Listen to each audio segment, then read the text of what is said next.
Hello everyone, Mireya here from Pink Pewter and welcome to my Biz Talk.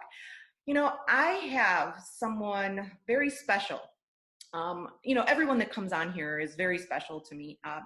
He is a Latino and a very powerful man in the beauty industry.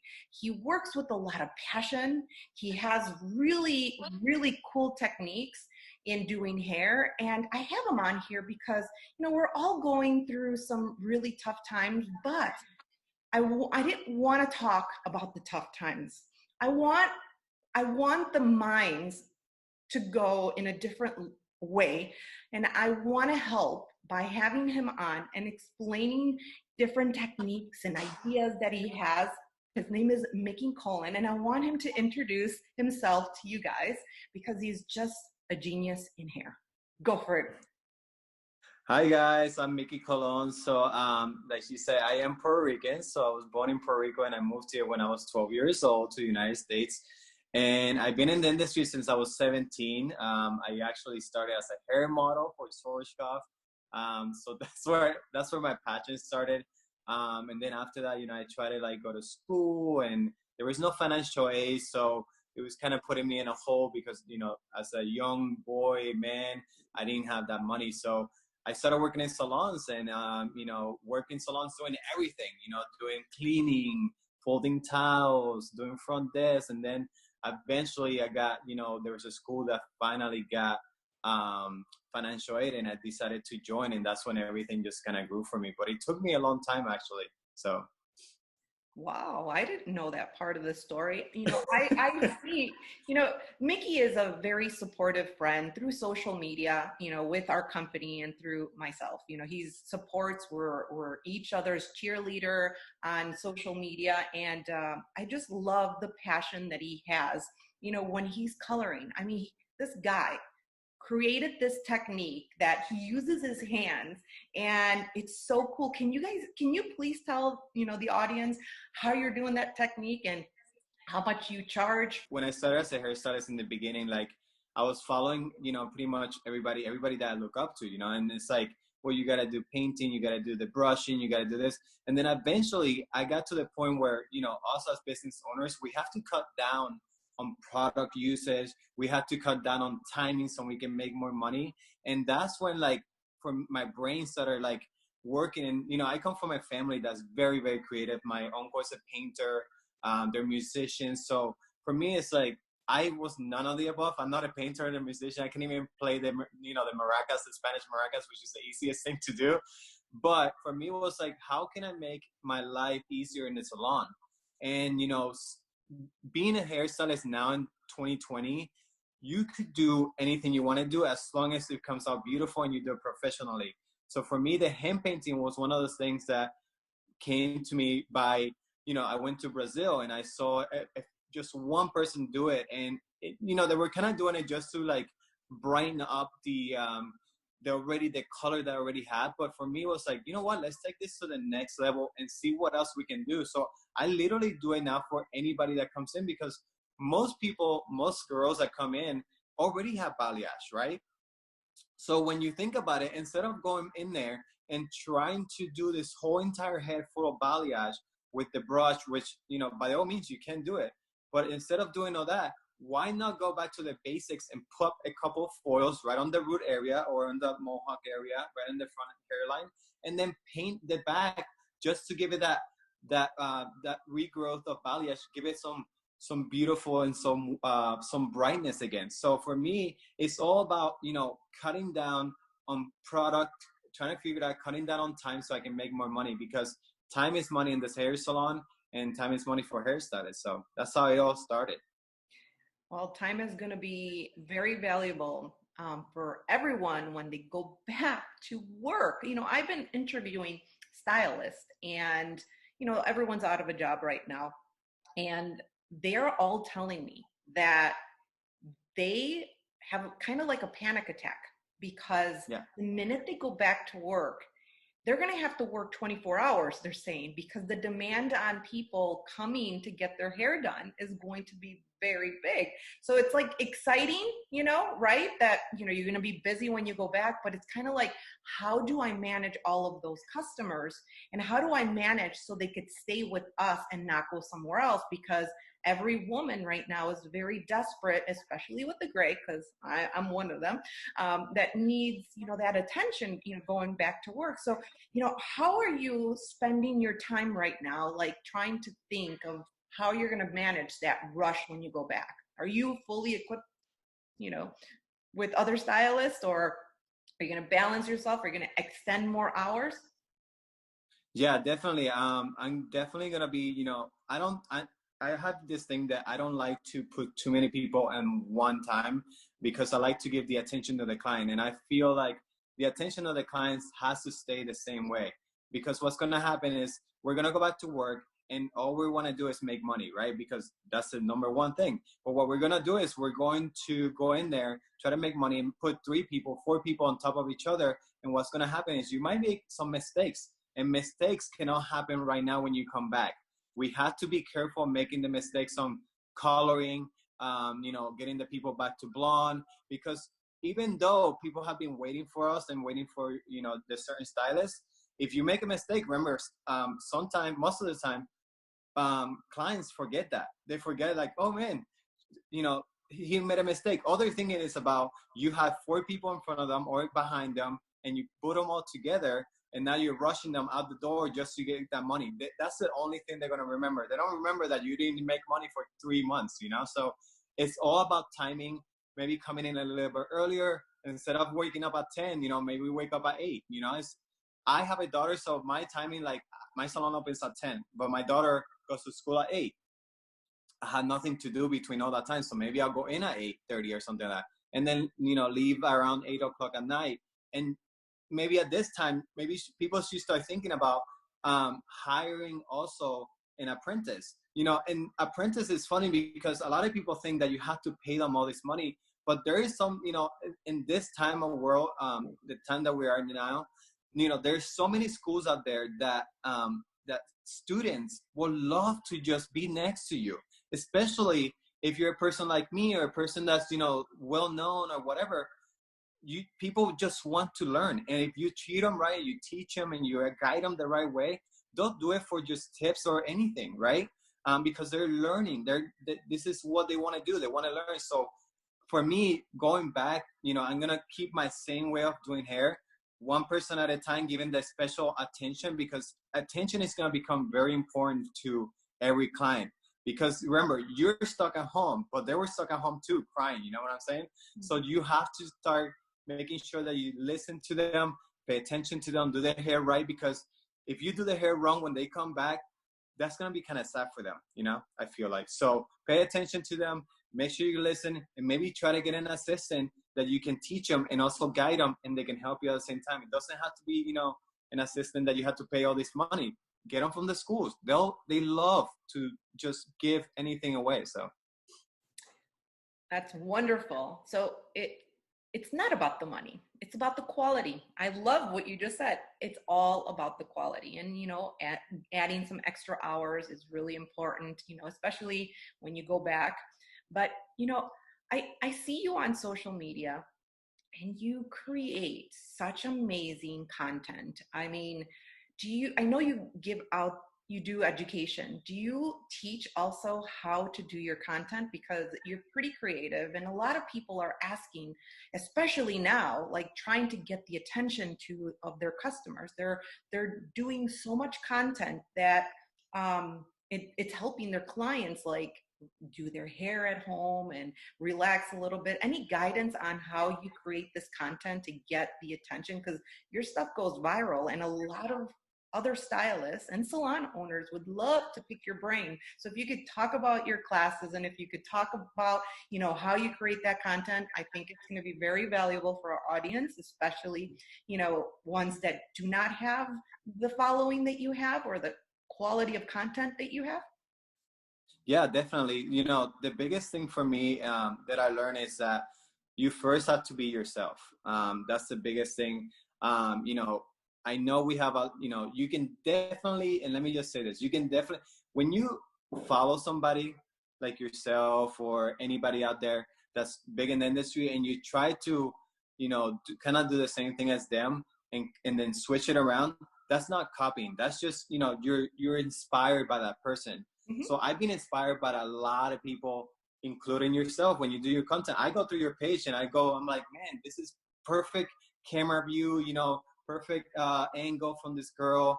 So for me, it's getting inspired, first of all, by others is the biggest thing. And then just be yourself.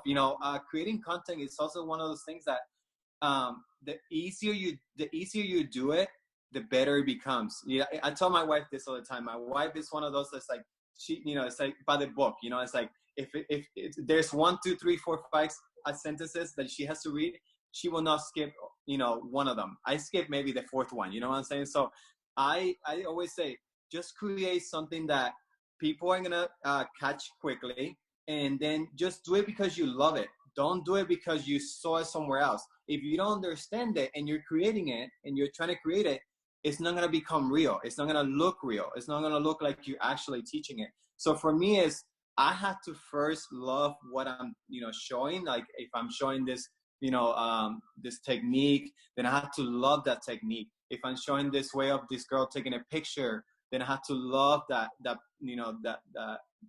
way of she's taking that photo or that angle and stuff like that. So it's more about just know that at the end of the day, you have to love what you're doing to make sure that content comes out easy and it becomes out the best you can get it out.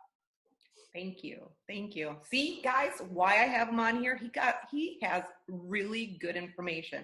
And I'm going to put his link on here so you guys could go and follow him, so you could go see how he creates the content, get inspired, and redo it. I have him on here also, and I have a lot of students that follow this page, beauty school students. And you come from a very humble background. You said you were a shampoo boy. You started from the ground, from the bottom, and you worked your ass up. Sorry, I have to say it just like that because you worked really, really hard.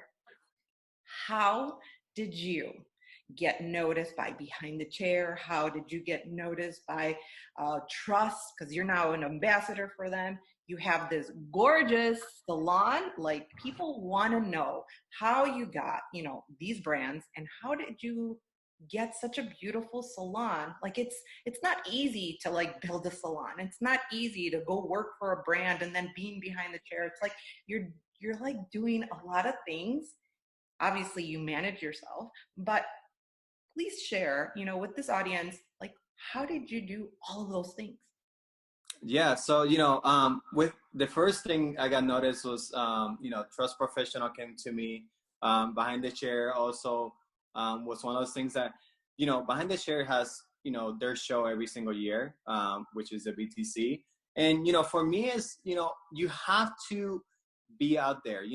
When I was in school, there was this person that came in. I forget his name. I apologize, but he said that not everyone is going to be able to be just like himself, which means he was a stage artist, he was a educator, he was a behind the chair. Most people, I was almost saying Mira. Most people are like, some people are okay with just being behind the chair. Some people are okay with just being stage artists and not behind the chair. Some people are really good at just being behind the camera and like taking pictures and stuff like that. So don't worry too much about if you're a student right now and you're like, man, I want to be like that person. Talk to that person and see. I had so many people that I talked to when I was in school. So by the time I got out of school, I already knew what were their steps that they were taking. So maybe I can take those same steps. And I did. One thing that I was, like you said, I'm super humble. I come from Puerto Rico. I come from pretty much nothing. That was one thing that I learned. My grandfather always said to me, talk to everybody and smile to everybody. Trust me, it will get you far. And don't have hate on anything, because hate can only bring you backwards. You know what I'm saying? So for me, it's always like, you know what? I'm not there now, but I will get there. That's my mentality. And I always will have a smile on my face no matter what. So if I didn't win today, I'm going to win tomorrow. If I didn't get to this meeting, then it doesn't matter. You'll get to the next meeting and figure it out. For me also, when I moved to the United States, I was a hair model. So I was a model for, for a little bit there because my mother wanted me to be a model. Mhm. So I got a lot of no's, and people don't understand that no's are good. Like you should take them as a good thing because they can be so powerful. Because for me, getting all those no's became one of those things that give me this like fight that I wanted to keep going and actually achieve what I wanted to achieve. So it was good getting no's. So, don't get me wrong, to the students out there, I got a lot of no's, trust me, and I'm still getting a lot of no's. Just because I'm behind the chair with trust, it took me pretty much my whole, I've been a hairstylist. I'm sorry to say this, but I've only been a hairstylist for only 5 years. But I've been in the industry since I was 17. But it took me 5 years to get where I'm at. It took me a lot of creating content, posting pictures, showing them, that, telling them, hey, here's this picture that messaging them. But they were saying no. But guess what? It didn't matter to me. What it mattered was, they say no today, but tomorrow they will find out why they say no, and I'm gonna say yes eventually. And they're gonna say yes eventually. So it's pushing forward, never giving up. And I know you hear that all this thing every single day. Never give up. But you know what? You don't give up by not smiling. Just always smile. Every meeting you go to, every person you meet, smile. And eventually what's going to happen is people are going to catch on to that and get with you and finally meet you and get to know who you are. So for me, that's how it took. It just took meeting people, smiling, getting no's, and then eventually now I'm at where I'm at. But I'm still reaching more goals. Like you gotta put a goal. I tell this to my wife every single year. Let's pick one huge goal for this year, and eventually we grow out of that. So like this past year was changing my salon. My salon has been open for 5 years since I started my my hairstyling career, and our salon was kind of like looking a little, it was nice, but it was kind of looking sad, because you come into work 5 years later, it's like having a boyfriend, you got to change him up, give him a haircut, or having a wife, just put some money piece in there or give it some highlights. So that's what it was with the salon. But for us, it's very important that, now that we're in this situation, and I told this to my stylist, please save money, please. Even if it's $20, $30, I have a lot of rentals, so they get the money right away. Right? So I told them, take that money out of every single client. If you make $300, take 50. You're still making $250. So take 50 and put it away in the savings where you don't even see it, like where the bank won't even let you touch it. Literally, you have to have a code to get in. So that's how I got, 5 years into it. I've been saving $50, $100. Eventually you get, to save more. And now you can go and save your salon, make it prettier, because your clients that want to come in now, and they're going to be like, wow, this is amazing. Thank you for doing this for us, because it's for them. It is for you, but it's for them to sit there comfortably and look at something super nice and know that their money is going somewhere other than your pocket, and that's it. I love it. I love it.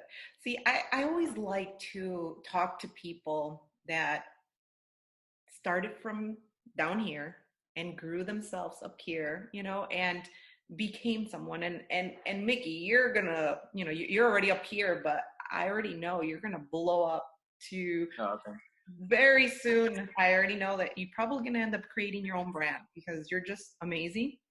And you just have too much passion, and your wife is wonderful. She is your number one supporter. Congratulations on the new baby coming.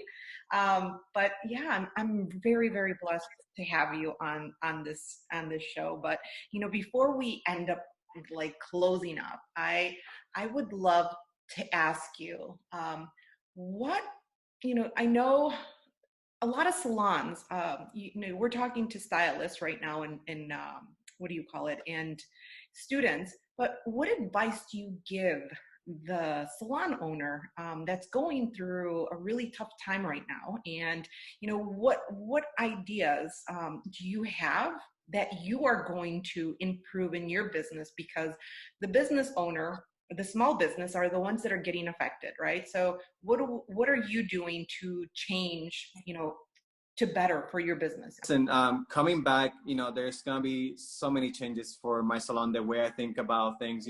I actually not glad that this is happening, because this is the worst thing that could happen to us right now. But it's actually making me think about how we're gonna run the business back again. It's like opening my mind a little bit more, and before, like everybody says the world's out there, we're going so fast, and we have no idea what's happening. So I think going back, it's going to be more, instead of just putting myself myself and my Instagram out there, changing up your way of your salon. Put some time into your salon, put some time into your Instagram and salon. Make a website. If you don't have a website for your salon, please do it. I was so before I was before I became a hairstylist, I had my daughters, so I had to get like a real job with like insurance and 9 to 5, whatever that situation was. But I was the SEO for 5 years, so search engine optimization, and that's what changed my salon. That's why my salon has grown so quickly, because SEO can change your ways. And if you don't know about SEO, maybe read about it. It's super easy. All it is you making a website, making sure that you're on Google, making sure that you're on Yahoo, making sure that you're in Bing, making sure that you receiving reviews. So what I'm trying to say is, when you go back, make sure you have that clean website. Make sure that your clients are leaving reviews. Make sure that you do something for them. I had this thing, people say like, well, can I give them a discount, on my services? Never give a discount on your services for a review. If they love the hair, you got to catch them at the right moment, right? As soon as they say, oh my God, my hair looks so good, that is your cue. Your cue is to say, leave a review on my website, and if anything, what I usually do sometimes, I'll have like, instead of having like 2 for 1 deal or something like that, I'll say, hey, I'll give you like 15% off on if you buy the third product, buy 2, and then the third one, I'll give you 50% off, and you can leave a review. So little things like that, where you're not taking money off of yourself, it's more coming from the product, which is a little bit less, can help you. So thinking about different ways, thinking about outside the box. But the biggest thing that I can always say it's helping me to grow my business is Instagram, and making sure, because people still call the salon and try to find through the phone where the salon is at. Make sure your website is up to date, and make sure you get those reviews. It's on Google, Yahoo, Bing. That is very important. So going back, I'm going to put more time on my Instagram for the website. I'm going to put more time making sure that maybe I'll do, like you said, reviews or videos for my my clients, how to curl the hair. Maybe I'm going to do some more classes. Like I was thinking the other day, I was like, man, I have a makeup artist. It's amazing. My apprentice, she's an amazing makeup artist. Maybe I'll do like $5 classes, $10 classes for clients to come in and learn how to do their makeup. So I'm giving back. I want to give back, right? I think right now we're going to be thinking about going, a lot of us are going to be thinking about going back to the salon and trying to get as much as we can from the clients. But remember, there's the one paying and there's the one coming back and back and back. So we have to still get back to them. And it doesn't have to be your money, right? It doesn't have to be like I'm going to take $30 off your color. No, that's your money. Don't take it. Mm-hmm. Get back by giving a class. Hey, for $3, I'm going to show you how to blow dry. For $2, whatever. Save your tip today. I'm going to put it towards the makeup class that I'm going to be doing this month. Things like that. That's what's going to make your salon so much better and outstand from other salons. You know what? I love what you just said, because you're thinking outside the box, right? These are desperate times where you start thinking different things to do to make your business more powerful. It's funny because the entrepreneurs, there's a lot of people that have a small business. It's a big minority here, and having a small business and being affected with these times is very challenging. But what this situation has given us is, one, we're in survival mode, but our mind is thinking in an entrepreneur way and making drastic changes that are actually very powerful. The other day, I'll be an example. The other day, it's funny, one of my customers, we have these roux wraps, right? They're wraps that they fold onto your, like, You could put them as a headband. You could do it as a scarf, as a turtleneck, as everything. And one of our customers used it and she covered her face completely. And I was like, whoa. I'm like, all right. They're saying that you just need to cover your face when you go to the grocery store with something that you can make at home. So I said, why not, use our wraps to like cover your face? Well, I did a post and I'm not going to lie. People wanted it, people bought it, and it's desperate times, but I didn't think that our accessories would be that multifunctional. I mean, Yeah. I have men that buy it and they use it for riding bikes, dirt bikes, or in the sand in Arizona, or not in the sand, in Vegas they do it for like riding, and they cover themselves. But never did I think that you go grocery store in style, and I'm like, desperate times, but it ended up, the entrepreneur mind just kept on moving, our wheels in different ways, and you get creative, and you got to think outside the box in order to survive, right? And it's gonna be like this every day that goes by. Once we go back to work, and we're gonna be like, what the heck? We're never gonna think like we thought 2-3 weeks ago ever again, or even spend like we spend. It's times like this that God made us ground ourselves and humble ourselves, and I'm going to say everybody got humbled and realized what's important in life, right? And number one thing is our families, number one. And other than that, you start thinking like, what am I going to do next? Finances is an issue for everybody, the whole world, something that we have to think about. But in my mind, it's not important. I've failed in my past, and these times or the times that I'm going through, my mind is like, you know what? F money. Like I'm not even thinking about it. I'm just going and doing my passion. And I'm really happy to have you on here because, you have a voice and everybody has a story to tell, and I just want to share it with the world because it's important to, grow with each other. And after, these times we go back to work, I think that our relationship, with you and whoever's watching is going to be a lot more personal. And being connected in personal is just going to be 10 times more powerful. And I feel that when we all go back to work, besides getting creative, we're going to be extremely humble and appreciate everything God gives us, period. I want to say thank you, Mickey, for being on this channel.